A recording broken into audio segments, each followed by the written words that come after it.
Allez, je suis en voiture, on est prêt au démarrage. Rendez-vous à l'aéroport de Bruxelles. Je vous emmène en Chine, à l'autre bout du monde, pour aller visiter. Et oui, vous l'avez vu dans le titre, je m'en vais. Invité par l'équipe de Tsume, visiter TSM, leur nouvelle usine. 5 jours de folie. Je vous emmène avec moi. On vit ça ensemble en vidéo. J'espère que ça vous plaira. Allez, c'est parti. Allez, on est parti dans les petites rues de mon village. Let's go les amis, rendez-vous dans 1h50 je dirais à l'aéroport de Bruxelles. Alors je suis arrivé à l'aéroport, surtout dans le parking, et la chose la plus importante dans un parking, ça m'est déjà arrivé plusieurs fois, c'est ça. C'est vous retenez l'étage, c'est-à-dire 4e, et papillon. Ça vous évite dans une semaine de ne plus savoir où est votre voiture. Je parle par expérience.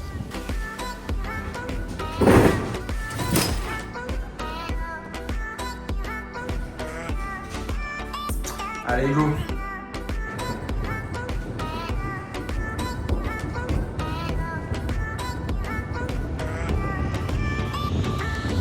Alors certains se demanderont pourquoi est-ce que je pars de Bruxelles et non pas de Paris. Ben, simplement parce que c'est beaucoup plus simple pour moi de partir de Bruxelles.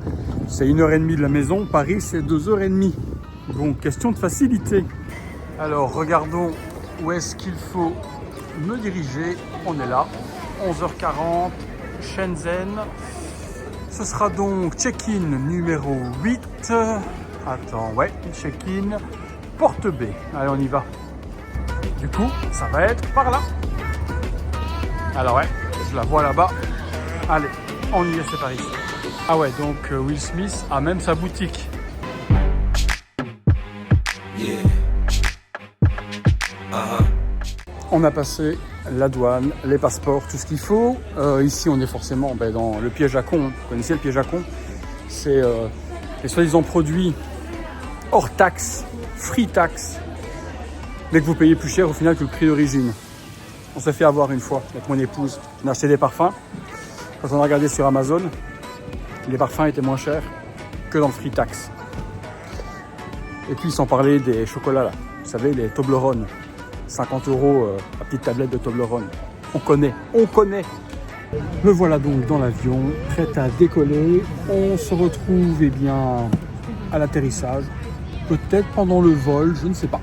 On verra bien. Allez, à tout à l'heure. Ils sont quand même plutôt pas mal forts.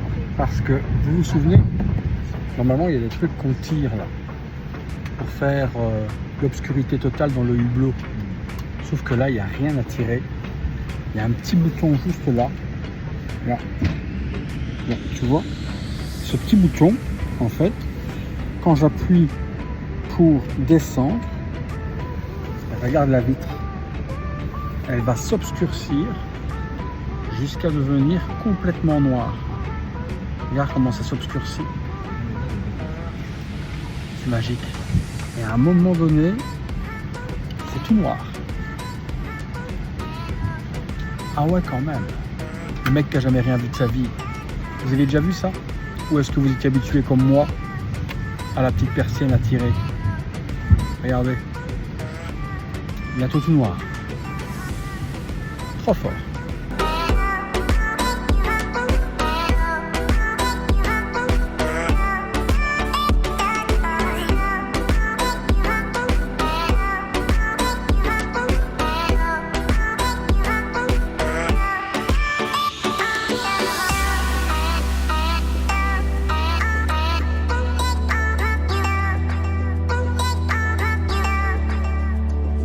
One eternity later.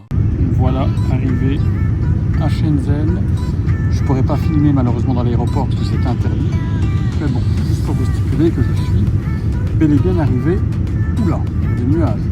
Allez, me voilà posé. Je suis arrivé à l'hôtel. Greg, Pauline, Simon et Cédric sont venus me chercher. Je vais prendre une bonne petite douche parce que là il doit être, je dirais 7h du mat'. Alentour de quelques heures du matin chez nous. Donc je vais faire une bonne douche, histoire de me rafraîchir un peu. Et puis dans 2 heures à peine, pour 9h, on se donne tous rendez-vous en bas. Et direction TSM, je vous retrouverai là-bas, donc l'usine de Tsume, l'usine principale où on va avoir la fabrication complète des Ikigai et des Bijutsu. J'ai déjà hâte d'y être. Allez, on se reprend tout à l'heure. Salut à tous, on est en Chine en compagnie de Cédric. Cédric, pour les gens qui ne te connaissent pas, qui es-tu, que fais-tu? Je suis le Community et Marketing Manager de chez Tsume, donc je gère tout ce qui est sur les réseaux et lancement de produits, stratégie de vente.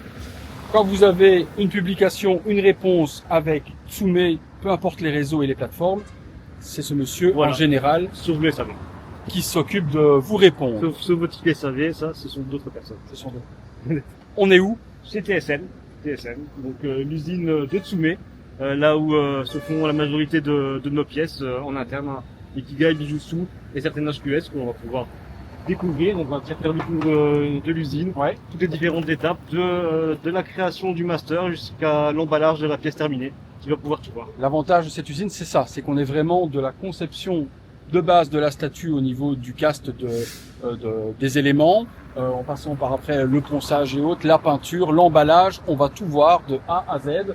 C'est une usine qui se trouve sur 3 étages, hein, 3 étages, tout à fait. qui fait à peu près combien de mètres carrés? Un peu plus de 2000 mètres carrés, 2100, 2200 mètres carrés. Comme ça. Il y a de quoi faire, il y a des employés, il y a des statues, il y a de la résine, il y a de la peinture, il y a tout ce qu'il faut. Allez, on va visiter tout ça ensemble. Qui fait bien.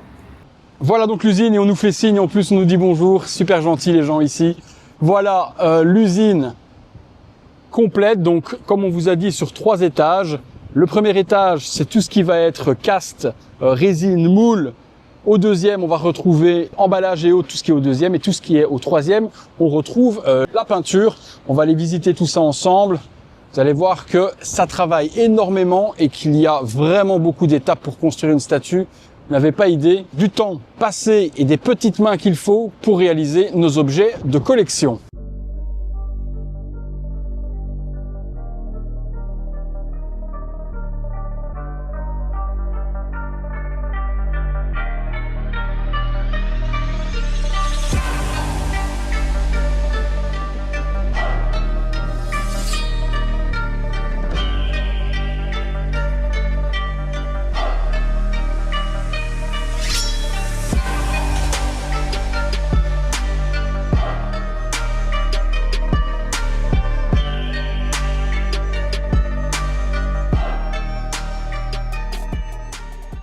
Cédric, où est-ce qu'on se retrouve ici? Dis-moi donc. Alors ici, on est dans la pièce où tout débute, la pièce où sont créés nos master tools. Tout est fixé pour ensuite pouvoir partir dans les moules, que ce soit les moules en résine pleine, résine transparente, D'accord. et qui est vraiment le début de la production. Donc là, on peut voir un travail sur Orochimaru et sur Goten. Ouais, c'est vraiment Orochimaru. On peut voir aussi il y a des petits retours sur Tanjiro pour affiner les emboîtements pour la prod. Vérifier si tous les emboîtements sont ok par rapport au master. Gotenks qui est en train d'être fixé avant la production. Donc Gotenks qui sera fait chez TSM aussi. Tu peux voir couleur, hein, donc couleur qui est en préco. Nous sommes le 16 juin, donc couleur qui sera en préco demain et dont le master est déjà ici aussi pour être travaillé. Donc voilà. Le début de la prod, c'est ici. Petits éléments de Gotenks qui sont travaillés, hein, donc les bras, la ceinture, les cheveux, le corps des fantômes. Alors ensuite, ici. Ah bien ensuite ici on va travailler sur les moules. Donc les moules qui sont créés, les moules silicone qui sont créés pour réaliser ensuite les différentes parties de la statue. Donc les moules sont créés, là on peut avoir des moules sur lesquels ici on a les bases de Goku SSJ, la HQS plus de Goku. On voit les moules qui sont créés ici. Donc il y a un petit peu de bruit, vous risquez d'entendre Ouais. des visseuses, des perceuses ouais, mais et bon, autres. Ça C'est bosse, logique. hein, ça bosse. Hein. Donc là, voilà, même pour les plus petites pièces, hein. Que ce soit pour les petites pièces ou les grosses pièces, tout est moulé par le travail qui se fait dessus. Là, on a un moule silicone, des cheveux. Pas de Goten, pardon, de Bojack. Attends. Moule des cheveux de Bojack ici. Et si tu veux le prendre en main, je le tiens si tu veux. Ouais. Ça pèse quand même son poids. Ah ouais, quand même, hein. Ouais. On se rend pas compte, hein. Ah, Ça quand pèse même. quand même son poids pour justement pouvoir bien contenir la résine et derrière que ça travaille bien, quoi. Donc là, c'est des moules qui sont faits pour les différents effets. Les personnages sont très intéressants à voir. Ce sont les moules des têtes de dragon de Tanjiro. Ouais. Donc on a les têtes qui sont imprimées, qui sont ensuite placées, fixées, et ensuite on a l'empreinte qui est donc faite pour pouvoir être injectée par la résine pour les parties suivantes. Et donc on va avoir vraiment des moules qui vont être ça fait du tout petit moule, vraiment un gros moule. Exactement, en fonction des différentes parties que nous avons à mouler. Et donc la matière, c'est comme du silicone, Voilà. quoi. Regarde, t'as fait un moule assez énorme pour toute la cape Ah ouais, là ouais. de Bojack, quoi. Et donc, ce qui m'impressionne, c'est que ces moules sont, malgré tout très massifs, arrivent à retranscrire, à réimprimer quand même toute la finesse de la texture, quoi. Tout ce qui va être la finesse de la cape Ouais. et tout le grain qui va y C'est avoir ça, dedans. c'est ça. Toute la texture de la cape va être imprimée dans ce moule, quoi. Et donc là, effectivement, on a des mousses plus petites ou des plus petites pièces, hein. Comme tu peux le voir ici, tu vois, c'est une plus petite taille pour des éléments plus petits. Là, les feuilles, là, on est sur du Tanjiro, je pense. Ensuite, une fois que les moules sont faits, on a deux types de résine. On a notre résine transparente et la résine pleine. Ouais. Ici, on est dans un espace fermé pour la résine transparente. Pourquoi? Parce que la résine transparente est plus odorante, donc elle nécessite des évacuations particulières. Donc il y a tout un système d'évacuation beaucoup plus costaud qui est installé pour la résine transparente. Où là, on va travailler là justement sur des pièces comme les cristaux. Et on pourra voir tout ceci pour la version des cristaux. Et ça, c'était super intéressant à voir, du coup, comment est-ce que la partie, on ici vous la montrera tout ouais. à l'heure, Et retirée du coup du bijou. Et vous voyez du coup à quoi ressemble un bijou non peint. C'est transparent blanc comme ça, et à l'intérieur il va y avoir la numérotation. Et après ça va être tout des vernis de couleur. Avec là, c'est les moules qui ont été injectés. Tu peux voir, tu vois que la résine a été injectée. Et donc il y a le temps de prise justement pour avoir tous ces effets. Et ça c'est quoi? Des nuages. Hein. Ça, je De pense, fumée, hein, ouais, ouais. ça doit être des nuages de Goku, ça je pense. On dirait des fesses. Mais non, Ah, écoute, c'est pas la bonne prod. chacun sa vision des choses. Hein. Donc là vous Je avez sais pas s'il est en train de travailler dessus. l'intérieur du moule, et ça c'était le moule de Goku. Le moule de la base de Goku. La base de Goku, ouais. Qu'on vous montrera après en résine translucide, vous voyez un petit peu quand ça sort la taille de la pièce en une seule pièce, c'est incroyable. Et puis la taille du moule, voilà quoi. C'est un truc qui est, regardez, comparé à ma main, c'est un moule de compète, hein. Celui-là, moule de compète. Donc là, on a les machines. Donc la résine est mise dedans dans les gros containers que vous trouvez. Il y a un espèce de truc de sous-vide qui va se faire. On va faire remonter du coup toutes les bulles pour débuller complètement la résine. Voilà. Et puis au moment où elle rentre dans le moule, elle est C'est ça. à l'état liquide. Hein. Là, la résine, en fait. Ah voilà. Là, on a voilà à quoi ressemble la résine avant de devenir votre base. Surtout ne pas la boire, s'il vous plaît. Non. Donc là, on va retrouver Donc là, également pareil, à différentes tailles plein de moules. Hein. d'autres moules de silicone. De nouveau, un grand taille ou plus petite taille. Hein. Et vraiment, toute la transparence est faite ici. Et donc là, on retrouve les petits cristaux. Voilà. Sérigraphiés avec le numéro de série avant Voilà. de couler dans la résine et On devenir te le bijou. montrera la machine tout à l'heure qui Ouais. permet justement d'imprimer dessus. Et là, on va avoir également des bras avec de la résine.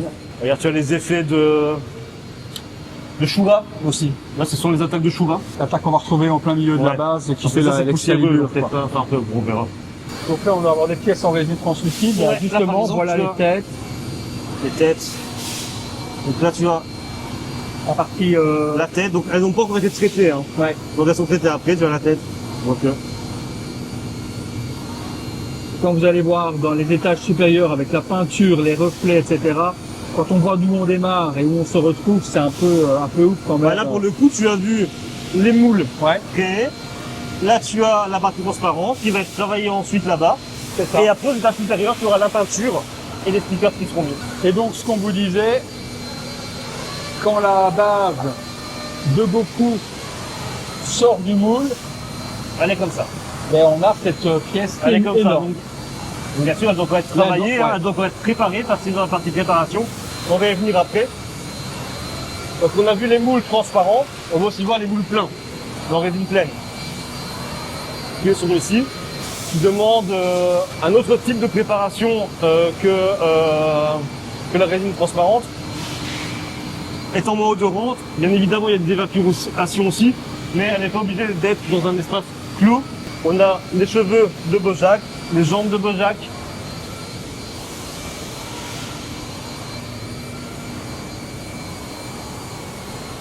La pièce est fameuse là quand même. Hein.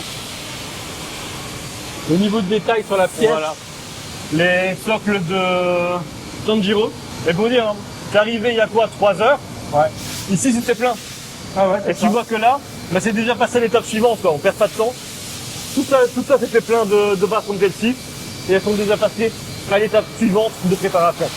C'est à cette étape aussi que sont préparées sont injectées au moment du moule, toutes les parties aimantées et tout le câblage de la partie électro.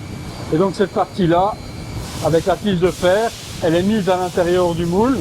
Ensuite c'est coulé. Et une fois que ça sort, et puis ben, ça sort de cette manière-là. Alors ce qui est super impressionnant, c'est que la résine, quand elle durcit, elle chauffe la pièce, elle est brûlante. Donc là tu as le moule de la base qui vient d'être démoulé pour donner ceci, quoi. Et donc le moule, c'est une chaussette, quoi. Voilà. Vous voyez, voilà. c'est hyper flexible. C'est mis par contre dans un bloc de espèce de plâtre ou de... Oui, c'est de la céramique un Ouais, peu. c'est ça. Pour être maintenu, pour ne pas que ça se déforme lorsqu'on verse la... C'est ça. Donc là celui-là est encore vide. Donc là, certains éléments de maintien. Là tu as les aimants qui sont mis. Ouais. Et tu as les éléments aussi. Là c'est la tige qui va aussi permettre de faire tenir après le dragon. Ok, ouais. Des choses comme ça. Tous ces éléments d'emboîtement sont placés avant qu'on coule la résine. On pense, généralement, ça on sait pas spécialement. On pense parfois qu'il le faut après à la Dremel pour l'insérer ou autre, qu'il est directement dedans. Non, c'est mis avant. Donc là, vous allez voir, il va couler la résine dans le moule.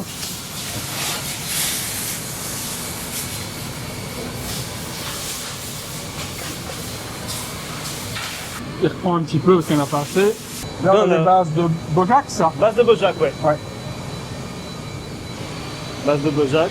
Et donc après on passe dans la partie préparation. Où là, toutes les pièces qui ont été moulées vont être préparées, vont être poncées, travaillées. On va enlever les petites aspérités, on va vraiment affiner les emboîtements, etc. Dans cette partie-ci. C'est un travail de minutie quand même, parce que quand on voit la fragilité de la pièce, Ah bah oui, c'est très fragile. ouais, donc, les pièces sont mais d'une finesse, et il faut les poncer avec un disque là, doux. Là tu as les têtes de dragon par exemple encore. Là tu peux donc travailler. Là, la pièce, elle va être propre pour pouvoir commencer à être peinte, quoi. Exactement.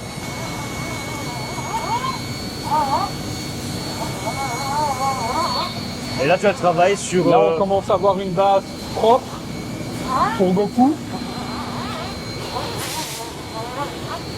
Et on voit tout de suite la différence aussi par rapport à la couleur où elle va être beaucoup plus transparente et propre. Hein. Oui.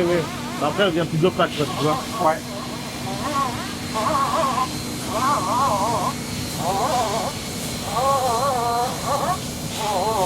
Donc là, on va avoir une pièce qui va être vraiment très propre.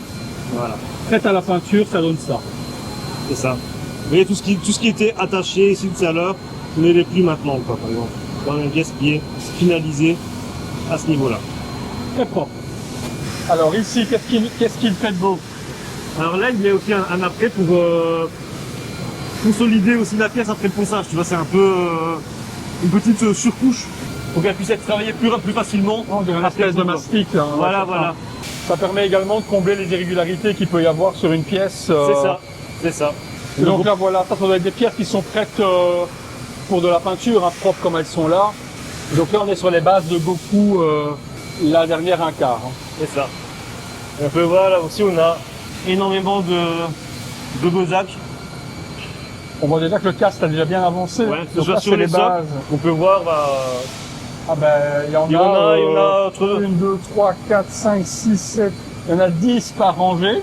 Ouais, donc Donc on a 10, 20, 30, 40, 50, 60. Bah, il y a 150 voire 200 pièces. Hein. Ouais, oui, voire 200. Il y a bien 200 2, pièces. 3, Hein. 4. Quand on voit d'où on vient et où on va, c'est impressionnant. Et donc tu peux voir que, comme on l'avait vu, tous les aimants sont mis au niveau du moule, Ouais. et donc sont déjà préparés pour l'étape suivante. Donc là, on a la base de Gohan qui a été peinte en première couche en jaune. Et puis, les autres étapes de peinture vont se faire dessous. Et puis, quand la base arrive sur sa base, elle est blanche, elle arrive comme ça. Donc là, c'est la base de Gohan Bijutsu. Ouais, la résine transparente va venir se mettre après. Il y a Ouais. plusieurs étapes encore après en hauteur, quoi. Donc là encore, énormément de bases de Shura, des éléments également de Shura, donc qui vont tenir la statue d'Athéna. Alors, ici, on va avoir des nuages. De Jiraiya. Ce sont les nuages peints Pas terminés encore. avant pose des stickers, Ouais, et tu c'est vas ça. pouvoir voir Là, là-bas. c'est du Goku. Là, c'est du Goku. Ouais. Donc des éléments Là, Goku. c'est du Goku. Et là, tu as les stickers qui sont posés sur Jiraiya, du coup. Tu as la pose des stickers sur les effets de Jiraiya, ainsi que la pose des stickers sur le rouleau. Ouais, c'est un travail Juste méticuleux.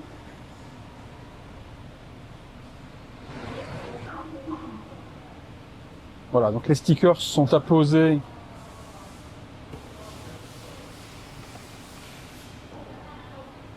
sur le rouleau et ensuite elle va enlever la protection et un vernis qui va venir se remettre par-dessus pour sceller justement le sticker. C'est que si vous passez votre doigt dessus, forcément que le sticker se reste parfaitement collé dessus. Donc là, on a la pose des stickers. Donc les stickers, c'est ce qui va donner ces effets-là juste avant le vernis. Donc tout ce qui va donner des petits Voilà. effets de mouvement, de fumée, etc. dedans. Là-dessus, on a des stickers parce que la forme est trop complexe pour que ce soit tamponné. Mais on verra plus tard. Et à la main peint, ça pourrait pas non. faire le même virage ou quoi que ce soit. Donc Non, autant non, faire non. quelque chose de super propre. Hein. Et on va voir par la suite les tampons. Les tampons aussi, les machines de tampons qu'on peut avoir pour ça. Alors là, Tanjiro. ça m'avait tout à l'heure, voilà, quand je suis venu visiter, ça m'avait impressionné. Pour les vestes de Tanjiro, c'est ça? Tanjiro, ouais. Ouais, Tanjiro. C'est que, vous allez le voir, tout est vraiment peint à la main. Que ce soit avant les petits carrés, la séparation. Je sais pas si on en a une qui traîne quadrillée. Non, parce qu'il y en avait tout à l'heure. mais elle les a peints. Oui, mais elle travaille très bien et très vite. Hein. Et donc vous avez ensuite le quadrillage, donc l'espèce de damier sur la veste qui va être ça. qui va être peint à la main, carré par carré, et après retouche sur le verre pour faire quelque chose de super propre, C'est ça. avant vernis et autres.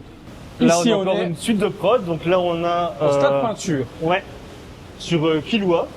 Alors ça c'est très joli à voir aussi, donc là ils sont pas encore vernis. Non, bah t'as les différentes étapes. Bah, tu les as transparents, tu les as une première couche, et tu as après la deuxième couche qui est mise. Et on voit déjà qu'il y a un petit dégradé de bleu avec la transparence blanc. C'est super beau. Hein. Là, c'est ce à quoi ça ressemble.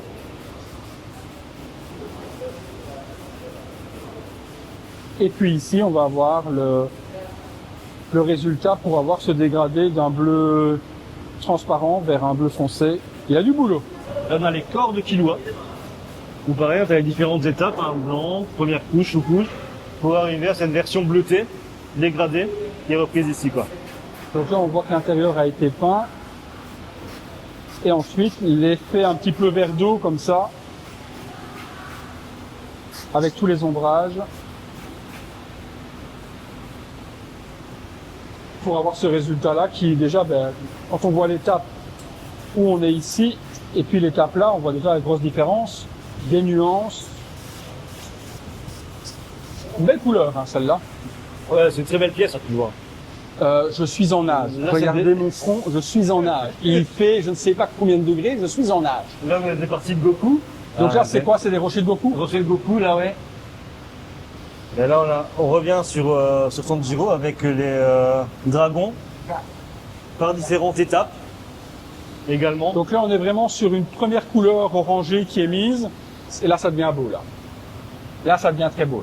Et après, on aura une phase de stick, Ouais. comme sur Jiraiya. C'est ça qu'on avait vu sur le Voilà. museau, etc. au haut du dragon. Donc là, on est sur la peinture des tuyaux de Gohan.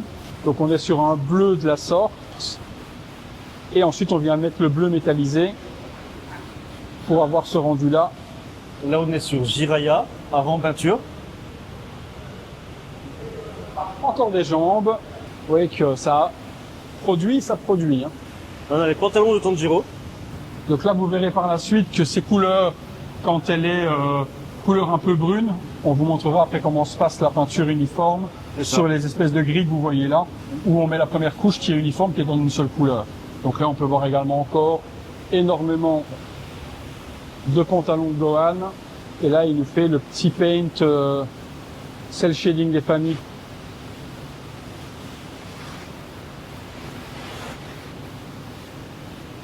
Dans tous les ombrages. Donc là, les chaussures de Killua, c'est ça? Ouais. On arrive dans une autre pièce où justement on a tout ce qui est peinture unie, plus brute. Donc par exemple la première couche qui va être mise sur les pantalons, la première couche qui va être mise sur les bases.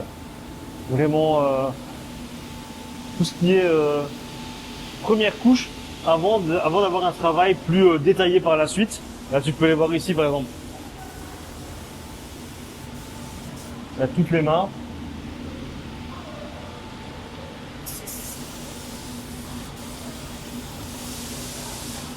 Voilà, donc les mains, vu que c'est une couleur peau avant tous les ombrages et autres, mais c'est un spray assez large, on va dire, et assez couvrant, un peu comme un pistolet de peinture de voiture. Hein. Et on va mettre la première couche qui va être unie. Pareil pour les pantalons qui vont être de couleur brun de la sorte. Et ça va être pareil pour la première couche. Et après, ça va être très bien repris. Et on va faire les ombrages, etc. Exactement. Et donc là, on a là, ce sont les têtes de Tanjiro, ça. Ouais. Voilà, tu vas pouvoir voir voilà, ce que je le disais. lining initial qui est placé. Donc c'est une espèce de, comme une aiguille, hein, qui rentre dans la rainure. Donc on peut voir ici que c'est rainuré au niveau de la tunique. Et donc avec cette aiguille, on fait vraiment une ligne de liner vraiment ultra précise. Ce qui permet après de faciliter le quadrillage pour arriver à une peinture de la sorte. Alors ici on a les têtes. Les têtes de Jiraiya. Cette dame refait toute le couleur des yeux et tout le lining des marques de Jiraiya en mode Senin. C'est aussi un travail de précision. Ah ouais. Donc là, elle va faire les peintures rouges. Là, c'est les pantalons de Killua. Ouais. La dame qui est ici, elle va peindre les lignes blanches sur le pantalon bien droit. On voit effectivement que son travail est plutôt parfait. Il n'y a pas un débordement. Mais pas un. Hein. Que des bases de Killua. Là, il y a une armée. Là, je sais pas combien il y en a, mais il y en a au moins 100 par ligne, je dirais. Peut-être même plus. Il y a la prod, quoi. Oui, il y en a. Oui, je pense que les 600 sont faites ou pas loin, exactement. Oui, on se encore là-bas derrière. Avec toutes celles qui sont là-bas dans les racks. Là, je pense que la prod toutes les bases doivent être déjà là. Regardez là, la ligne vue d'ici, assez impressionnante. Alors là aussi, en veux-tu, en voilà. Bah, tout ça, en fait, et là-bas derrière, c'est pareil. Il y en a partout. Alors là, bah, c'est pas en route, mais on a toute la partie tamponnage. Je pense que d'ici son séjour, on aura peut-être l'occasion de refilmer les tampons qui sont en route. Mais donc ici, on a nos machines de tamponnage. Comment ça se passe? On va avoir, on verra peut-être mieux ici. On va mettre un métal gravé avec ce qui est un tamponné, sur lesquels on va également mettre la base de couleur qui doit être dessus. La machine va étaler la couleur sur la plaque métal, puis va la racler pour que juste la partie gravée soit colorisée. Et ensuite, le tampon va venir taper dedans et venir le remettre sur la pièce. Donc là, on a, et c'est comme ça, bah, on a vu tout à l'heure les pièces de Killua qui étaient peintes, et là, donc on a ces effets qui viennent se mettre via cette machine. Donc là, on a le travail qui est donc fait, comme on l'expliquait tout à l'heure. Voilà. On a un moule dans lequel on va venir poser l'élément, et donc il est programmé ici pour 2 passages, un en blanc et un en bleu. On peut voir donc les gravures, donc les plaques gravées, et donc ce mouvement de peinture qui vient, Ouais. il vient remplir la plaque, quand le tampon retourne, c'est raclé, c'est tamponné uniquement sur la partie gravée où la matière est restée, et ensuite ça passe.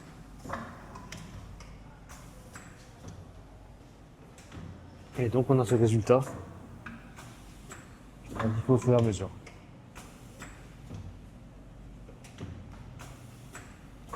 Ouais, ce qui fait un résultat beaucoup plus propre et vraiment nickel que si ça avait été fait au pinceau, ça aurait été différent d'un éclair à l'autre. Voilà. Et donc effectivement, les parties plates nous permettent de faire ça, ou légèrement creusées. Hein. Il y a un moule qui est créé pour l'occasion, pour bien le poser dedans, que ce soit bien stabilisé, que ça ne bouge pas quand on a le tampon qui vient taper dessus. Donc c'est pas réalisable avec des pièces avec trop de rebords, ça fait proprement, mais sur une majorité de parties, c'est faisable comme cela. C'est vraiment de la synchro, lui aussi doit être synchro. C'est ça. Ouais, c'est un rythme à prendre. Hein. Ou est-ce qu'il active manuellement avec une pédale? Non, c'est vraiment, c'est automatique. Donc c'est lui qui doit vraiment être synchronisé pour mettre, enlever la pièce, mettre, enlever la pièce. Exactement, c'est un rythme à prendre. Tu vois, il dépose, il reprend, là, il a déjà la suivante en main. Ah ouais, balèze, hein, il en fait beaucoup à la minute. Hein. Et donc ça peut aller jusqu'à 8, c'est ça? 8 tampons. C'est ça. Ce qu'on va pas souvent utiliser pour les yeux, etc. ou autre, quoi. Où là, il va y avoir beaucoup plus d'étapes. Ouais, voilà, il y a beaucoup plus d'étapes. Je pense que regarde, tu vois, elles sont peu utilisées, mais tu vois, tu as des plaques là avec du jaune, ouais. Du jaune, des sourcils, là tu as des petits points, tu vois, en fonction de ce qui est placé, de ce dont on a besoin. Donc c'est ici que sont faits les samples. Donc là, on est en train de travailler sur les samples de Bojack. Donc le T1 a été validé en interne, on a demandé quelques petits retours. Et donc là, on est en train de faire des sample prod finaux qui, une fois validés, serviront de base sur la production totale. Donc vous voyez qu'il y a déjà pas mal de choses qui sont castées, parce qu'au niveau du sculpte, tout est OK. Donc là, on va juste valider le paint pour passer à l'étape suivante de peinture sur Bojack. Donc vous voyez qu'il y en a plusieurs qui ont fait. Généralement, on en fait entre 3 et 5, pour lesquels on va faire différents tests de casse, etc., pour que tout soit bon aussi au niveau du polyfoam. Donc l'avantage, c'est que généralement, on nous les envoie au Luxembourg. Ici, on les verra sur place et on pourra faire des tests directement.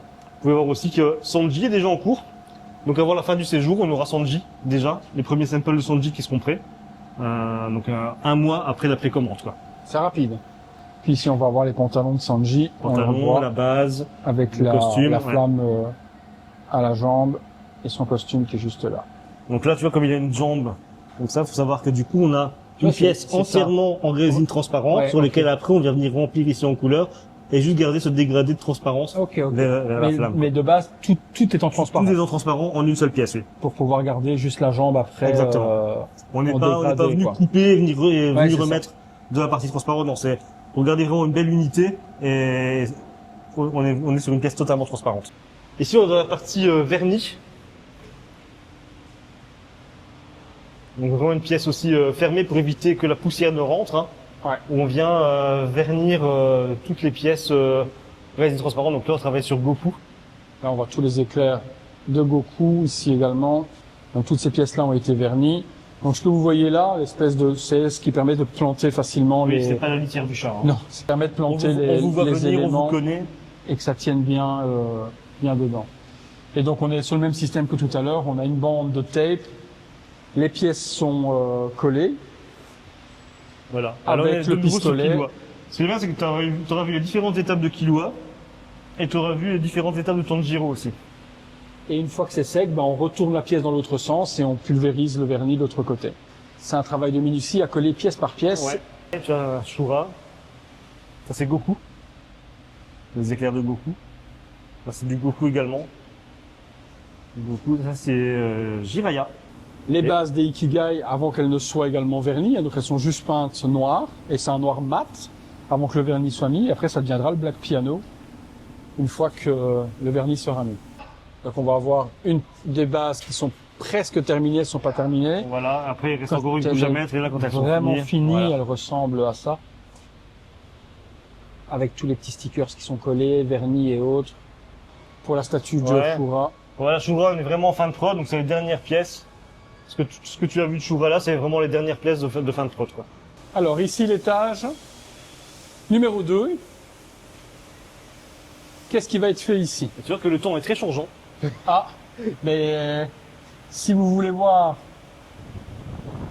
alors, il fait 30 degrés à peu Il près. fait 30 hein. degrés et là maintenant Et il là, pleut. il pleut. Là on a les samples, donc à chaque vague de production on a des samples qui sont validés. Donc par exemple là, pour la dernière vague de Gohan, on a les samples à valider avant que ça ne soit expédié. Donc là on est sur des validations de ces pièces. Celle-là, elle est quand même assez fantastique. Pareil pour la tourne Giro, hein. Ça, c'est De fantastique. référence, ça c'est un production de sample. Et là, c'est cool d'avoir vu les étapes. Ouais, tu vois, t'as juste l'étape ici qui était encore manquante, quoi. Là, c'est le Kiora sur lesquels on a fait des retours. Donc, les modifications sont en cours pour que tous les retours soient OK sur les prod samples. Et on pourra avancer dessus aussi. Pareil pour Isoka, c'est la nouvelle prod. Et là, vous allez voir énormément de Jiraiya. Donc, les fins de prod de Shura. Et alors, pour cette partie ici, c'est du Jiraiya. Les bases. Les différentes parties. Ah ouais, là, Jiraiya, il y a un peu de tout. Hein. Alors, les capes, les socles. Regardez tous les socles.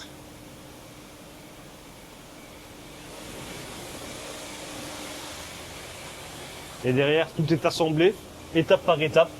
Donc tu peux voir que ici, on est venu mettre le corps, les éléments d'attaque qui sont à l'avant. Là, on va venir mettre les bras, les différents effets. On peut voir ici. Donc on fonctionne vraiment étape par étape dans l'assemblage. Donc là, pareil, hein, la même chose sur Gohan.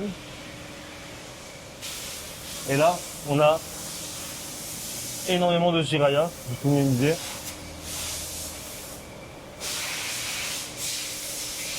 On va aller voir par de l'autre côté, du coup. Ouais, Bon, là, il y a du Shura. ouais. Alors on La est sur prod se Shura. termine. C'est très joli. La Shura, honnêtement, c'est super joli à voir. Et ce que j'ai aimé, c'est la petite boîte. Oui, donc il y a 3 têtes sur Shura. Donc, la petite boîte, très jolie. Hein, ça peut Et donc mettre- il y a la tête de base, on va dire, hein, son petit sourire narquois et non casqué. Et je sais pas si elles sont dans la boîte ou si elles sont là, je pense qu'elles sont là.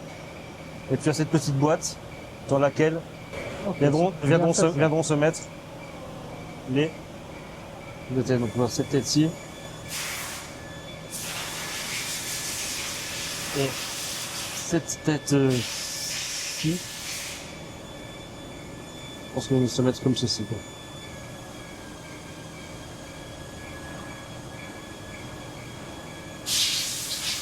C'est bien, c'est très luxueux ce petit portrait-là. Puis ça évite au moins d'avoir des désagréments, c'est bien protégé dedans. Là, elle est complète. Hein. Là, elle est complète. Et là, elles sont pas encore fixées, par contre. Là. Il y a encore des petits fixes à faire. D'accord. Et on a un monsieur ici qui vient les fixer pour qu'elles soient ensuite nickel. Donc en fait, toutes celles qui sont là-bas sont nickel, D'accord.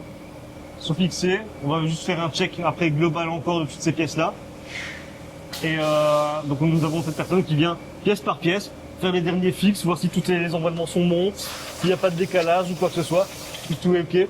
Nettoyer un peu les pièces avant le QC final et l'emballage. Là encore, complète, prête à être empaquetée.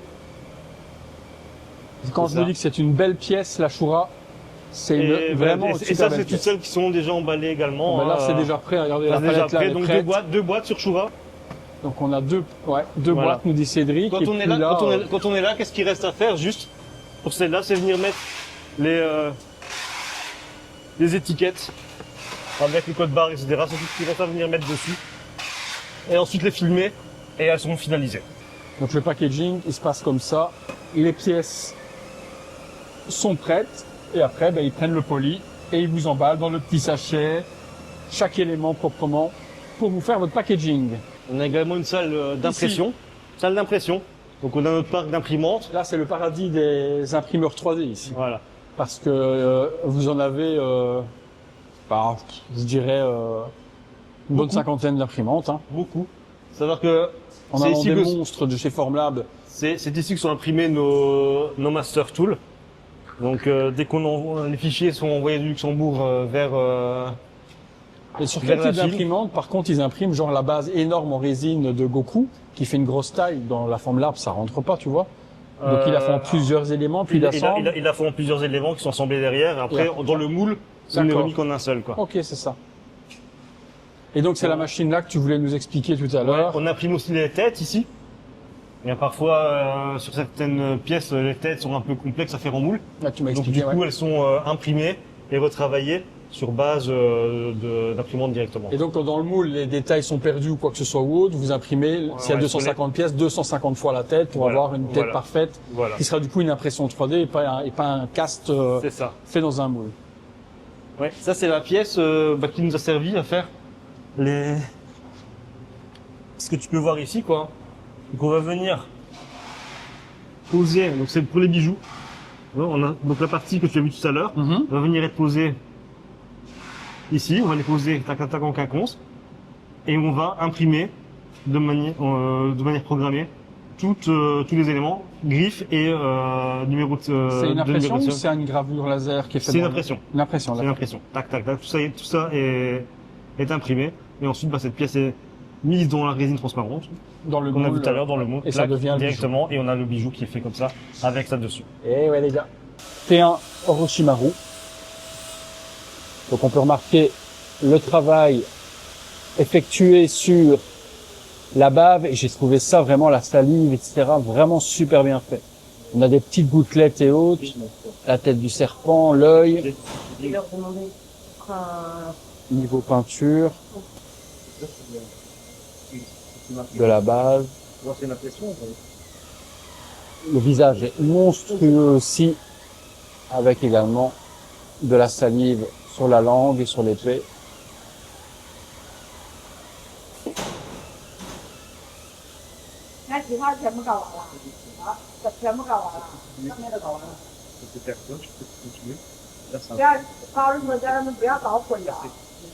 Sublime, franchement, belle réalisation de ouf. Donc là, on a Pauline qui inspecte le T1 et qui va faire ses retours sur les différents points à corriger ou à devoir modifier. Donc tel que par exemple Cédric nous disait au niveau du paint 2D où il est un petit peu trop marqué par rapport au prototype qu'on va retrouver ici par exemple au niveau du tout le dégradé 2D, la dissolution entre les couleurs et donc la séparation, on voit que c'est sur un trait qui s'adoucit vraiment sur les couleurs. Et vous allez voir que sur le T1, c'est vraiment beaucoup plus net. Peut-être également par la colorimétrie qui est un peu plus foncée et qui nous donne ce rendu-là. Là, on a le proto, donc c'est vraiment le prototype qui est envoyé. Et c'est sur ce type de proto qu'ils vont se fier, eux, pour la reproduction, la couleur et pour se rapprocher forcément le plus possible. L'épée, ça coule pas au bon endroit, quoi. La jonction. C'est pas la langue en fait, il fallait Ok. que ça touche la langue, donc c'était pas très logique. Donc Hop, et un coup d'UV. Donc là, elle a simplement rajouté sur le T1 de la résine translucide pour avoir la logique de la coulure en fait de la bave sur la langue qui va dégouliner parfaitement sur l'épée et avoir le naturel, on va dire, de la gravité qui va nous faire donc tomber la goutte au bon endroit. Oui, c'est pas mal d'étapes en fait qui font que quand votre produit arrive à la maison, il a été étudié, il a été vérifié, etc. pour avoir quelque chose qui va se rapprocher le plus sur les photos visuelles de précommande et pas faire n'importe quoi et avoir des dégradés de couleurs qui vont vraiment poser problème. Donc c'est vraiment une inspection ultra minutieuse et ils vont simplement recommencer ce qu'il y a à refaire par rapport aux directives de Pauline. Donc une fois qu'on a terminé le T1, que Pauline a fait donc tous les retours sur le T1. Voilà. L'étape suivante va être... De faire le T2, donc ils vont prendre en compte tous les retours que Pauline a fait Oui, pour nous représenter une nouvelle version d'accord. du produit avec les retours appliqués. Et à ce moment-là, si c'est bon pour nous, on passe au prod sample, donc les produits de production à valider avant de lancer de la mass prod. Et sur un T1 comme celui-là, les modifications, comme c'est que de la peinture, pas de sculpte, puisque le sculpte, il est pratiquement à 100% pareil que le prototype. Oui. Est-ce qu'ils retouchent le T1 comme il est là, ou ils repeignent sur une autre statue? Ça va dépendre des retours qu'on va leur demander. Soit il y a nécessité peut-être de réimprimer une partie pour la repeindre en partant de zéro, soit effectivement on peut repartir des retours qui ont été faits pour les modifier. Ça va dépendre des retours et de leur complexité ou pas. D'accord, ok. Ouais, s'il faut remettre la pièce à blanc ou alors C'est si C'est c'est pour ça que vraiment... c'est important d'avoir un parc d'imprimantes ici pour être assez réactif, réimprimer, retravailler assez rapidement le tout. Ok. Là, on est sur la journée numéro 2. Donc hier, il n'y avait rien de tout ça sur les bancs. Et là, on peut remarquer qu'il y a énormément de bases de Goku où on retrouve donc les bases qui ont été peintes. C'est celle que vous avez vue hier qui était en résine translucide et tout juste castée. Donc c'est en cours. On peut voir que c'est en train de travailler justement pour y placer... Ok, donc ce qu'elles font exactement, elles sont en train de placer les effets d'éclaboussure de l'eau que vous voyez ici, qui vont ensuite être vernis. Vous voyez tout ça, toutes ces parties-là, qui fait vraiment l'écume en fait de l'eau. Et donc cette technique-là, elles sont en train de les placer. Je vais essayer de vous montrer par ici. Et une fois que le vernis ensuite est remis par-dessus, vous voyez là, ils n'y sont pas encore. C'est vraiment net de chez net. Et une fois que l'écume est mise, après elle est vernie et on retrouve les effets d'éclaboussure de l'eau. Et donc voilà, en fait, ce sont des éléments qui se trouvent ici comme ça. Voilà, elle les prend et elle va venir les placer en espèce de, comme si c'était une, on va appeler ça une décalcomanie, mais vous avez compris le concept, c'est trempé dans l'eau et ensuite ça colle et ça va être scellé, serti complètement dans le vernis. Et vous n'y verrez que du feu. Énorme gain de temps sur la production que de devoir peindre ça à la main. Et au moins toutes les statues ont le même design et ont le même rendu au niveau de l'écume. Et on n'aura pas une écume différente d'une statue à l'autre. Là, c'est encore à l'état brut, forcément. Une fois que le vernis sera mis, on y verra plus que du feu. Là, pour le moment, il prépare le display pour la précommande, justement. Donc, avec un joli petit fond noir pour faire bien ressortir les pièces. Et donc, Bojack va venir trôner juste ici à côté pour la présentation de la préco d'ici quelques minutes. Il est 18h22, 8 minutes, heure locale, avant le lancement de la précommande de couleurs. Et Cédric est en plein travail, là, concentré comme jamais. Dans 8 minutes, le site va exploser. Dans 8 minutes, les stocks vont fondre comme neige au soleil. Et là, il est concentré, là. Ça vend déjà, il y a le pré-registeur, n'oublie pas. Ah, depuis combien de temps? Une demi-heure? Un quart d'heure, là, on a déjà des ventes en fait. Bien? Ouais, c'est bon. Bon, Les personnes qui l'ont déjà vu.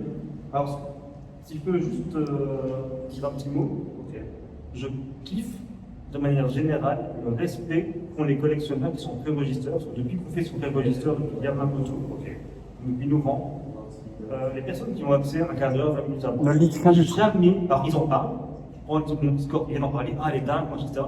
Mais ils ne lisent aucune photo, pas le prix, rien du tout. Et ça, je tiens vraiment à remercier la communauté parce que c'est vraiment très Respectueux? très respectueux de nous. Et je trouve ça top, on n'a même pas à le dire, en fait, c'est naturel. Donc merci. Merci à tous, du coup, ceux qui ont le early access à la précommande, de respecter, du coup, de pas liker, de pas envoyer les photos, de pas, voilà, de laisser l'excitation du démarrage de la précommande à tout le monde.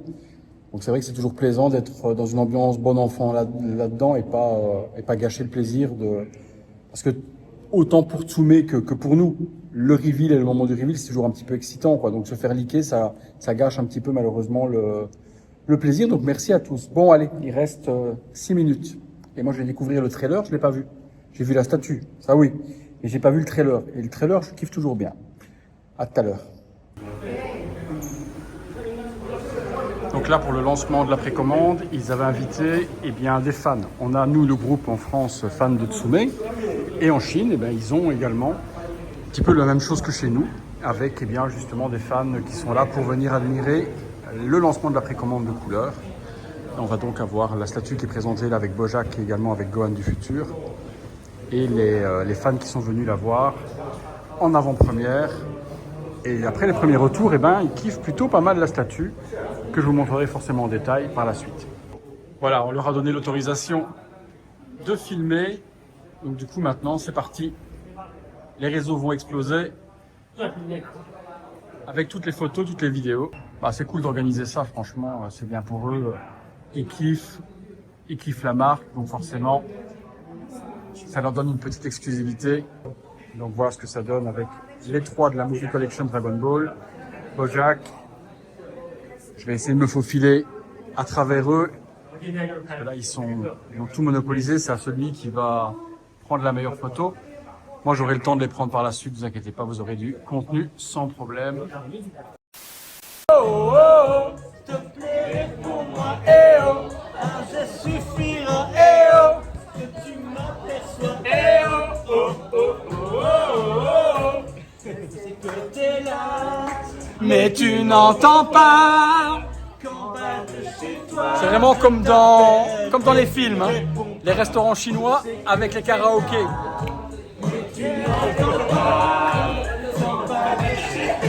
Oh, oh, oh, oh, oh, oh. est-ce que tu m'entends, est-ce que tu me sens, ça suffira, s'il te plaît, réponds-moi, est-ce que tu m'aperçois, car en bas de chez toi, je fais les 100 pas, est-ce que tu me vois, Dis-le-moi.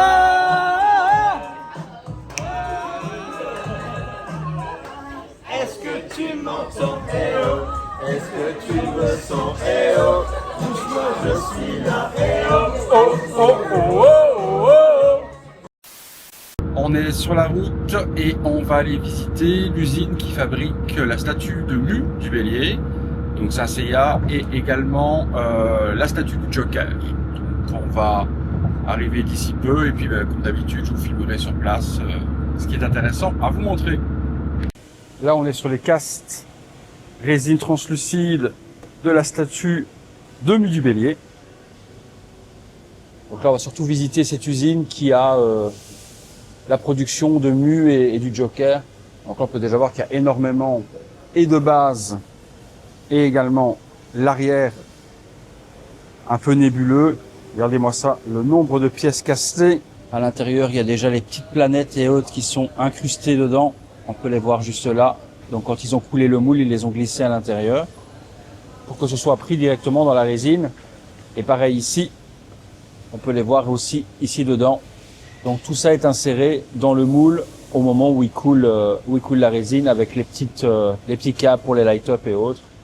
Là, on va avoir quelques cornes également du bélier, d'autres parties qui sont là un peu partout. Encore également de castes de la base qui se trouvent là. Ça, c'est une partie du Joker.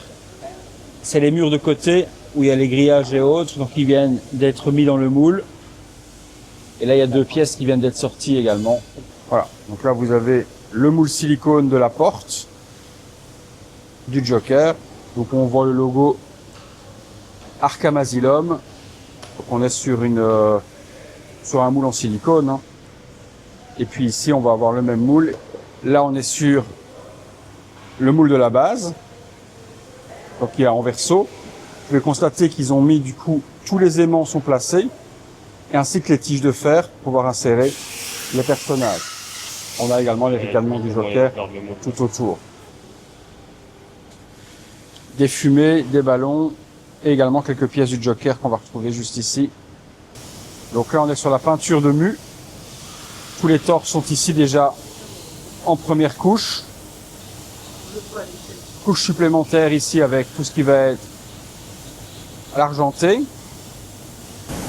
Une fois terminé, c'est posé juste là pour arriver à un résultat forcément qui va ressembler à ceci, quoi. Donc comme je vous l'avais expliqué dans une vidéo précédente, c'est vraiment étape par étape. Vous constatez que on a d'abord une couche noire qui a été mise. Lui va s'occuper de tout ce qui va être l'argent. Après, ça va passer à une autre étape. Et c'est pas lui qui va s'occuper, par exemple, d'aller jusqu'à la couleur gold. Chacun a son étape bien particulière. Ce qui permet d'avoir une efficacité et une rapidité au niveau de l'exécution des étapes. Ici, on va être sur la base. Et donc, le monsieur qui est ici va nous faire tout ce qui va être le bleu. Voilà, vous voyez, hop, il est parti sur les vernis brillants dans l'extérieur de la base. Et donc, lui va faire tout ce qui est bleu et violet sur les bases. Là, pour le moment, vous voyez, il prend le bleu. Ça vous permet de voir un petit peu les étapes, justement, de peinture et de réalisation. Et là, il va passer sur l'autre couleur.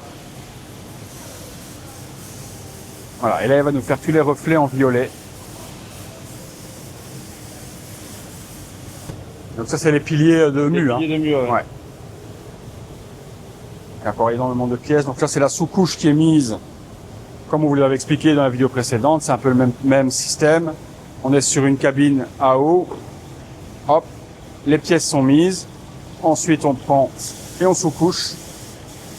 Voilà. Avant de passer après sur tous les lavis, tous les brushes et tout ce qui va être dessus.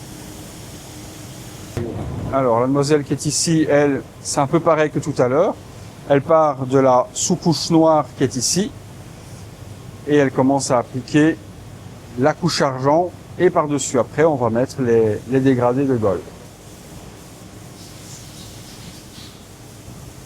Vous voyez le résultat, quand même, sur quoi on doit y arriver. Et alors, on passe sur différentes étapes comme ça. Hein. Donc, on a vraiment les évolutions là de peinture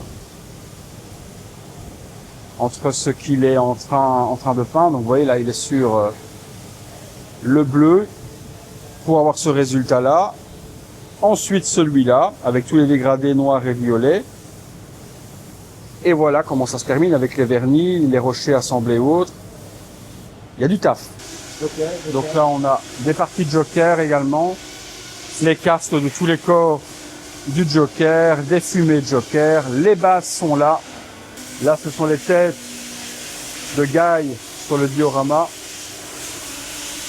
Vous voyez qu'il y a de la résine translucide, en veux-tu, en voilà. Hein. Bordel, moi qui suis le fanat de la résine translucide, autant vous dire que là, il y en a, mais partout. Regardez quel beau gosse celui-là. Ça c'est le... Ouais, c'est pas mal quand même. Hein. Les étapes sont intéressantes à voir. Hein.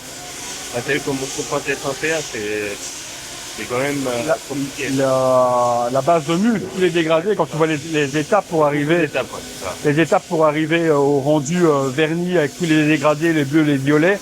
Ouais, ouais. T'as pas une personne qui peint tout, il y a énormément d'étapes dessus. Les armures, c'est hyper compliqué après. Je savais pas que tu partais, tu vois, d'une base noire pour aller sur de l'argent et après seulement, je pensais que c'était noir et qu'après les golds arrivaient dessus, quoi, qu'il y avait autant d'étapes de peinture, quoi. Donc là, c'est prêt à partir. Et puis il y a Rocli également, grosse prod de Rocli qui est prête à partir également, qui se trouve juste là. Donc ça avance. Hein. Donc là, on a une belle prod assemblée de Guy. Ah, c'est beau à voir comme ça. Hein? Ça, c'est beau à voir. Hein. Et donc là, les petits stickers que vous voyez, c'est pas des stickers de QC, hein, c'est des stickers qui, justement, eh bien, vont notifier chaque élément par rapport à la statue. Donc là, on sait que ce sont tous les éléments de la statue 172. Lorsqu'ils viennent remballer, ben, ça permet de ne pas mélanger les éléments et de savoir que les emboîtements sont parfaits sur la statue, quoi. Et alors juste, T'écoutes, mon Greg. je me permets, juste parce que je vois déjà venir les questions, ah, ce n'est que la 172e alors qu'il y a déjà plusieurs badges livrés. Non, c'est qu'à chaque badge, ils repartent de 1. Quoi.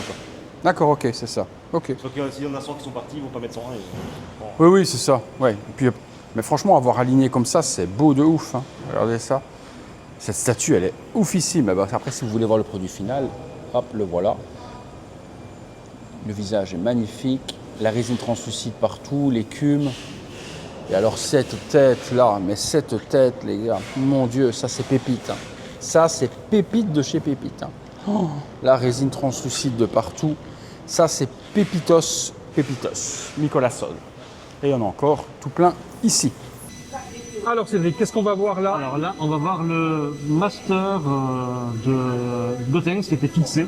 D'accord. Donc, tous les vaisseaux ont été réimprimés. C'est arrangé pour que tout coupe avec Hop, je tourne pour montrer. prototype. Donc là c'est le proto. Là, c'est le Ça proto. c'est celui qui a été fait chez Tsuno Luxembourg. Exactement. D'accord. À côté de ça, nous on a un master qui est découpé, qu'on leur envoie, qui est imprimé ici, qui est travaillé ici, sur lequel ensuite on vient refixer tout pour que tout soit cohérent en production. D'accord. La question, ça veut dire que le prototype, nous, qui est découpé pour la partie prototypage, c'est impossible d'avoir le même en production parce que c'est souvent des découpes qui tiennent pas la route, en vrai, qui tiennent pour le prototype et qui ne peuvent pas être commercialisés en tant que tels. C'était justement une des questions que j'avais et qui peut peut-être intéresser les gens. Lorsqu'ils reçoivent le proto comme ça, est-ce que le cast des pièces qui est là est fait à partir du prototype ou est-ce qu'ils ont le fichier et réimpriment les Non, pièces? ils ont le fichier 3D qui est réimprimé ici. On a visité les salles d'impression. Ouais. Tout est réimprimé, travaillé ici. Le prototype qui leur est envoyé sert de référence peinture. Ok, d'accord. À côté de ça, nous on a un master avec des découpes et les emboîtements qui sont différents Ok. que du prototype Ok. initial. Par exemple, sur votre prototype, la tête peut être par exemple assemblée dans le corps, qu'ici, Voilà. ça va être une pièce à part. C'est ça. Ok. Alors, on remarque sur le Master Tool qu'il y a plein de petits stickers. Voilà, parce C'est ce que que- Pauline vient de faire comme étape. Pauline est passée par là, il a déjà fait tous les retours, toutes les choses qui sont un peu améliorées D'accord. sur le master, qui sont généralement, ça tient pas à grand chose, hein. C'est des Je pense à un petit truc de ponçage un ou petit quoi que truc ce de soit. ponçage, C'est etc. ça. Parce que ces pièces-là vont servir de référence après aux différents castes de moules. Elle doit être parfaite. Voilà. Donc, Parce que le moindre truc oublié, c'est un truc Voilà. qui va se reproduire Voilà, à l'infini sur le petit truc. Alors ça, c'est juste parce que c'est le Master Tool pour que la figurine tienne. il n'y a pas encore Il n'y a pas la tige ni les aimants. Voilà. qui est dedans. hein. Donc ça n'apparaîtra Bien évidemment, pas ça sur le produit final, vous inquiétez pas Bien là-dessus. entendu. Donc là, c'est une pièce qui a été poncée, travaillée et qui a été surfacée. C'est pour ça qu'elle a cette couleur grise. Et le surfaçage avec le primaire permet justement d'accentuer les détails et aussi si des défauts il vient y avoir, C'est ça. au moment où on va surfacer, ça va ressortir beaucoup plus facilement. Et puis ben là, ils vont On verra, retravailler. Par On peut bien contre, voir les détails au niveau voilà. des yeux, etc. ça ressort super bien. Tout le lining aussi qui est prévu pour ce petit contour noir, qui est déjà bien présent Ah oui. aussi, pour qu'on puisse l'avoir. Qui va faciliter le paint. Donc on a les petits les yeux donc en mettant cela en relief, ben, lorsqu'on doit peindre, on peint plus facilement sans devoir mettre de cache ou ce genre de choses là quoi. Donc ces pièces-là, elles vont être forcément castées en résine translucide pour avoir la même chose que les petits fantômes. C'est ça, résine translucide pour les nuages, Ouais. les fantômes Ouais. et les effets à l'arrière. Et l'eau au centre. Ouais, ouais. Mais avant ça, ça reste une pièce mate. C'est juste lorsque la résine translucide que je vous ai montré dans d'autres vidéos tout à l'heure est coulée que ça devient cet effet-là. C'est ça. Alors tous les petits morceaux que vous avez là, c'est toutes les petites herbes qui vont être mises un petit peu Herbes, partout et qui voilà, elles vont être castées, m'a dit Cédric, en résine un peu souple. Résine un peu plus souple, du piou, Pour c'est que une vous résine un n'ayez peu plus pas souple de- pour limiter les casses qui permettront justement, s'il y a un léger mouvement dessus, ça Ouais. ne casse pas. Comme on a eu sur la Ikigai par exemple du Dragon V4 et autres, où Voilà, l'herbe ouais. est un petit peu plus souple Voilà, sur le exactement, dessus. exactement. Ça permet de voir une étape supplémentaire sur ce à quoi ça ressemble. Et donc forcément, avec l'œil de lynx de notre amie Pauline, eh bien, il y a des choses qui ont été relevées pour être corrigées, que vous ayez une pièce parfaite en production. C'est ça, et je pense que d'ici la fin de la journée ou demain ou plus tard, on aura les fixes qui seront faits. C'est super, Ouais, ça donne c'est bien. super important d'être sur place pour ce genre de retour. Se faire ce genre de retour très méticuleux en photo. Et comme tu C'est pas toujours- l'expliquais, c'est pas quand toujours vous évident. n'êtes pas là, il vous envoie Ah, des ils nous photos envoient, mais entre 80 et 100 photos sur tous les angles, en détail, etc., sur lesquels on fait les pour que vous retours. puissiez voir les retours. Quoi. Mais ça ne vaut quand même pas le fait d'être sur place, d'où Ah le ouais, fait non. qu'on vient régulièrement aussi en usine pour Pour cette vérifier tout étape-là, ça. c'est vrai qu'être sur place, pour l'étape, c'est important. Bien sûr. Là, ici, on voit déjà, eh ben, forcément, ce que je vous ai montré plusieurs fois pendant Voilà. ce voyage, couleur. Et on a le commencement. Je dis bien commencement, c'est hein, on est vraiment encore aux très prémices, très, hein. c'est encore très brut, on le voit hein, ça, Ouais. au niveau du travail. Donc c'est C'était, déjà commencé au voilà. niveau du travail dessus, or que la préco était il y a 2 jours. On reprend la voiture et là on se dirige dans l'usine qui fabrique quoi? Des statues. Ah, ma statue. Lady Joker. La Joker. Et qu'est-ce qu'on a d'autre dans cette usine-là? Joker, on a dit. Non, les Non, Joker, il y a on l'a pas déjà de- vu. Ah non, je dis n'importe quoi. Harley. Pauline, quoi d'autre? On a Luffy, Luffy. et on a Harry Potter et Voldemort. Ah, ça j'ai hâte de voir aussi, mais surtout Harley. Allez, on vous reprend là-bas. Alors Pauline, qu'est-ce qu'on a de beau là? En premier, c'est c'est le Master peint, Ok. qui est donc en mauvais état, mais ça c'est normal. Hein. C'est son rôle, et après on a 2 exemplaires de Harley, dont un qui est démonté, et on va regarder déjà Ok. qui est assemblé. Donc là il est complet ou il manque encore un élément? Il manque le chariot qui est pas mis Il dessus. n'a pas été mis, je vois qu'il n'y a pas les stickers sur le journal. Ouais. Il manque encore- J'avais oublié qu'elle était si massive. J'ai peur.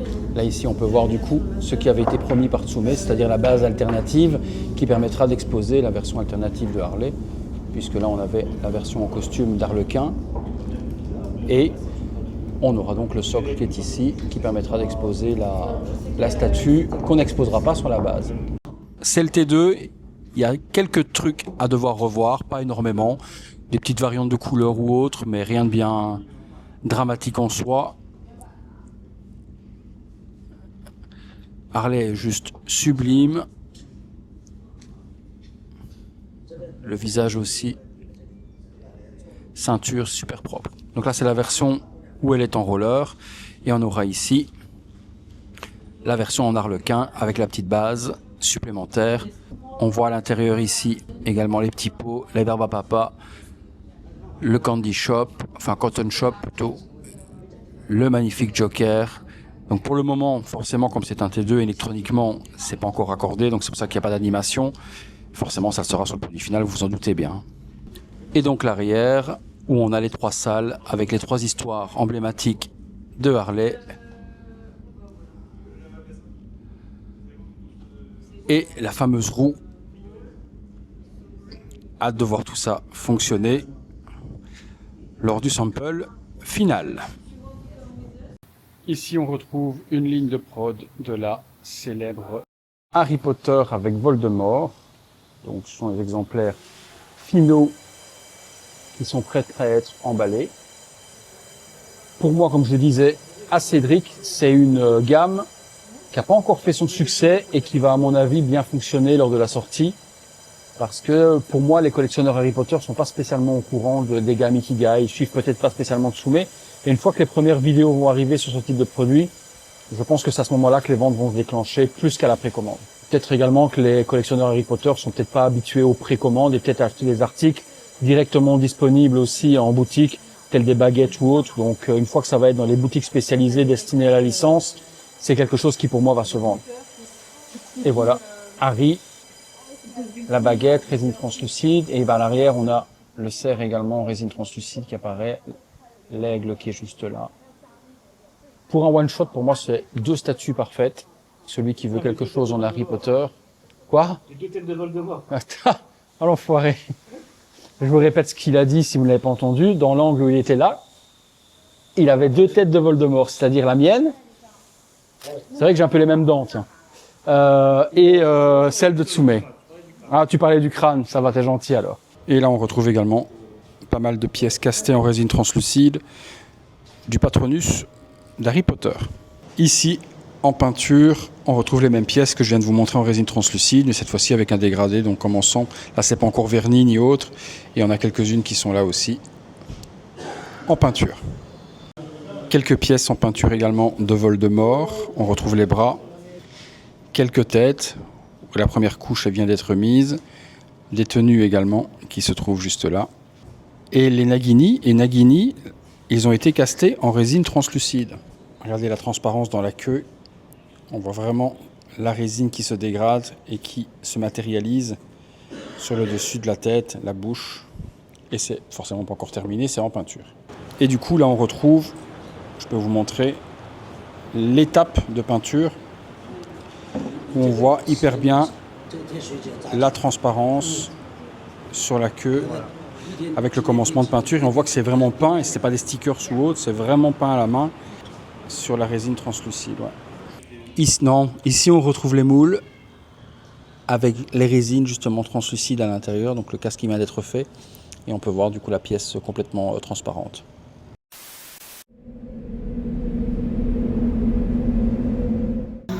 Je te montre à quoi ressemble ici une carte d'un restaurant.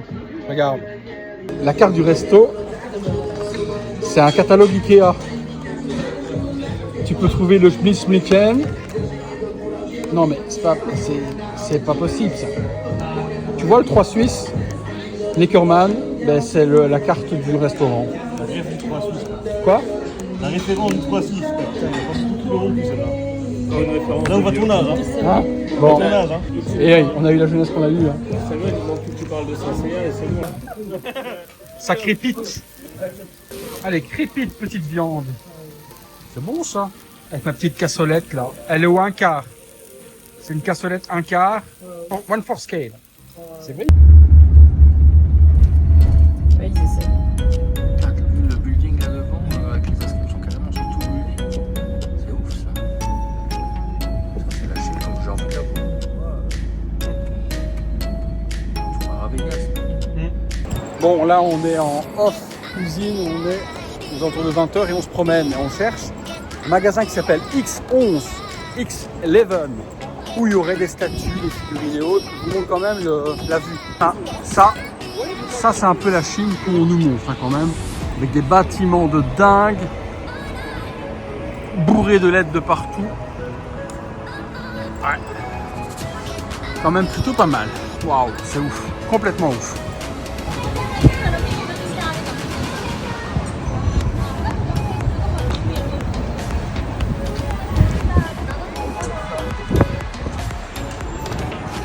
Ouais, c'est un peu ouf ici quand même. Hein. Putain, de ouf. Des bâtiments de malades mentaux. Comment est-ce qu'on peut vivre ici? Non, mais la hauteur du bâtiment. La hauteur du bâtiment.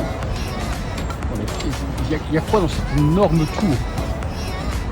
C'est possible d'avoir des tours aussi grandes. Alors ici, les scooters, c'est ça. C'est tout roule. Regarde, ici, ils roulent tous en scooter électrique. À tout moment, bah, tu peux te faire écraser parce que tu les entends pas venir. Et voilà, et ça roule n'importe comment. Et alors, si tu veux conduire ici en Chine, t'oublies. Parce que je vais te montrer, tu vas voir, regarde. Regarde bien ça. Ici, les routes, c'est 6 bandes. Oui, tu m'as entendu, je vais te montrer quand je vais traverser 6 bandes. Regarde. Regarde ça. Comment tu sais où est-ce que tu fais? Attends, 1, 2, 3, 4, 5, 6, 7 bandes de circulation. 7 bandes de circulation. 7 bandes de circulation. Regarde en face. 7 bandes de circulation. À l'aide. Regarde-moi ça, combien de bandes il y a. Comment tu sais où tu vas? Comment tu veux rouler dans une ville pareille? Ça, c'est fou. Les gens qui traversent la route. Regarde. Avec des cartes comme dans Mario Kart. Quoi. Non, mais est-ce que c'est pas le futur, ça? Et moi, je veux vivre ici. Le papa, avec son fils, il traverse la route en Mario Kart. Dernier jour, et sur ce dernier jour, on est parti. On est où ici, les amis? On est à Shenzhen et on est parti faire les boutiques, un petit peu de shopping. J'ai trouvé des petits trucs pour madame, pour mon petit garçon, parce que pour Anaïs, je dois avoir normalement trouvé. Et ben là, déjà, il y a de jolies choses. Il y a, à mon avis, peut-être quelque chose, parce que ça y était pas, qu'ils me disent les amis ici, Cédric et Greg. C'était vendredi dernier. Ouais. Il y a un Pokémon Center à l'intérieur, mais il n'y avait pas de soucis devant. Donc est-ce qu'il y a un event? Est-ce qu'il y a une sortie? Est-ce qu'il y a un tournoi? Je ne sais pas. Il y a un énorme Pokémon, un Pikachu, un énorme Pokéball, et puis des petits personnages, un petit Evoli, je vois. Voilà, donc c'est immense, c'est gonflé. Et puis il y a des petits personnages qui sont peut-être en PVC ou autre, mais on va aller voir tout de suite au Pokémon Center. Et du coup, vous allez voir l'excitation sur le visage de ce monsieur-là. Qui... Ah ouais? Merde. Et s'il y a un truc spécial, ça va dépenser. Voilà, si vous aimez les Pokémon, c'est géant. Et quand je dis géant, géant. Là, c'est tout autour. Donc il y a une Pokéball immense, des petits Pokémon et un Pikachu gigantesque. La taille des supermarchés, on va appeler ça comme ça, hein, des halls, c'est juste immense ici. C'est invisitable. Il y a des trucs, les gars, franchement, c'est sur 3 ou 4 niveaux. Mais non, oh putain, non, c'est abusé. Il y a 5 niveaux de hauteur et ça fait je sais pas combien de mètres carrés sur chaque niveau. Et il y a des centres commerciaux où honnêtement, il faut plus d'une journée pour tout faire. Incroyable.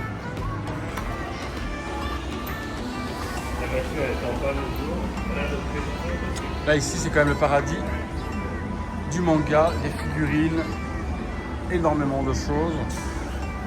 Là il y a des distributeurs à cartes.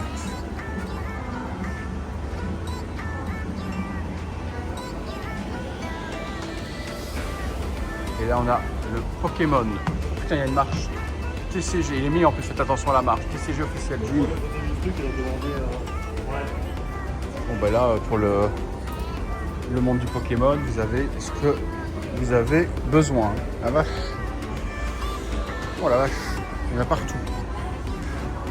Si vous voulez les cartes, Pokéball, des peluches.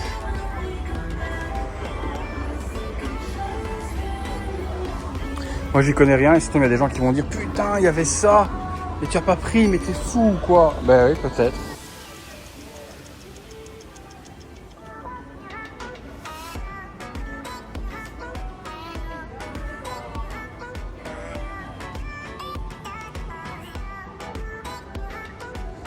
Petite peluche.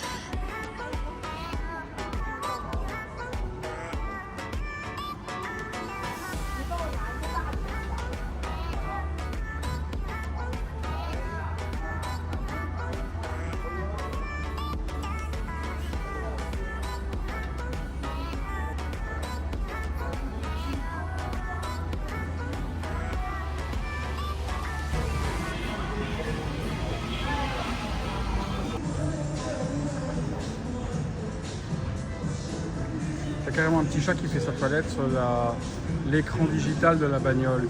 Non mais n'importe quoi. Je suis dans l'avion du retour. Je dois faire une escale à Beijing. Donc je vais avoir approximativement 3 heures de vol. Et ensuite, une fois arrivé à Beijing, par contre là j'ai 8 heures d'escale. Là ça va être assez long. Et pendant ces 8 heures d'escale, je ne sais pas trop ce que je vais faire. Bon, là je suis à l'aéroport de Beijing. Je suis arrivé à 19h, j'ai atterri à 19h, donc 3 heures de vol depuis Shenzhen. Et puis depuis 19h, j'attends. J'ai enfin pu prendre mes tickets, donc là je vais arriver à la porte d'embarquement, puisque malheureusement avant minuit, je ne pouvais pas prendre les billets. Parce que comme c'était un vol à 3h du matin, forcément ça ouvrait 3 heures avant pour le guichet. Donc là j'ai enfin réussi à prendre mes billets, j'ai récupéré mes bagages, j'ai réenregistré mes bagages, c'était vraiment très éprouvant. Il est 1h du mat, je me dirige vers la porte 17, je vais prendre mon vol et puis je suis reparti pour 12 heures de vol pour atterrir de nouveau à Bruxelles, retour à la maison.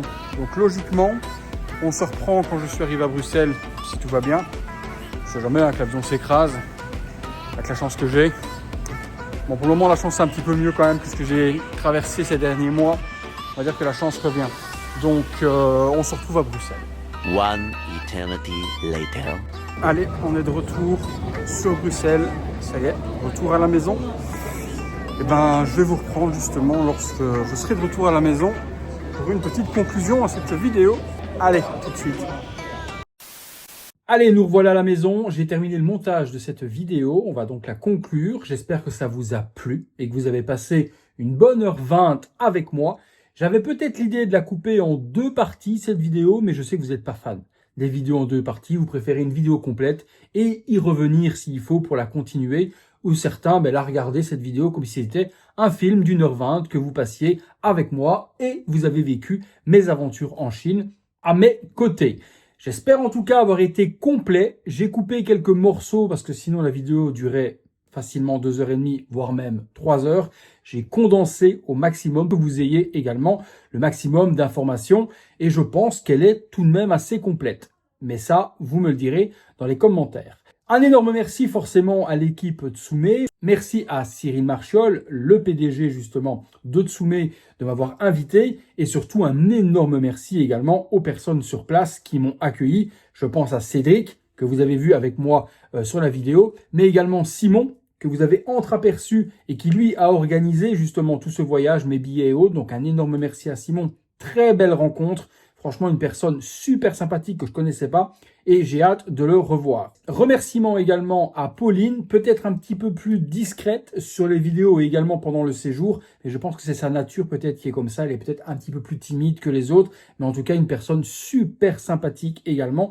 Donc Pauline, un énorme merci également à toi de ta disponibilité, de tes explications et des échanges qu'on a pu avoir ensemble. Et un remerciement également à Greg qui m'a accompagné également pendant ces quelques jours en Chine. Greg avec qui je suis ami depuis de nombreuses années, donc c'est une personne que je connaissais en dehors de Tsume.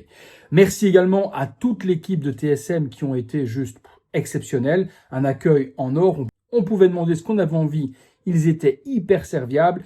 Et merci également à tous les ouvriers de l'usine. Un remerciement également à chacun d'entre vous, parce que forcément sans vous, tout ça, ça n'existe pas.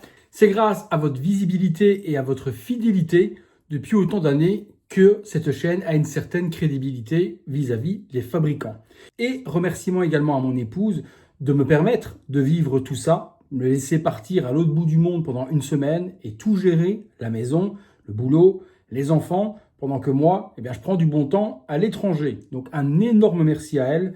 Je pense qu'il n'y en aurait peut-être pas beaucoup qui auraient cette chance. Franchement, c'est une expérience en or à vivre. Nous qui sommes au bout de la ligne, généralement des produits de collection, puisque nous sommes consommateurs, mais on ne voit pas la fabrication, avoir la chance d'être invité et de pouvoir vous partager justement les coulisses de la fabrication de nos produits de la pop culture, avouez que c'est tout de même une très belle exclusivité.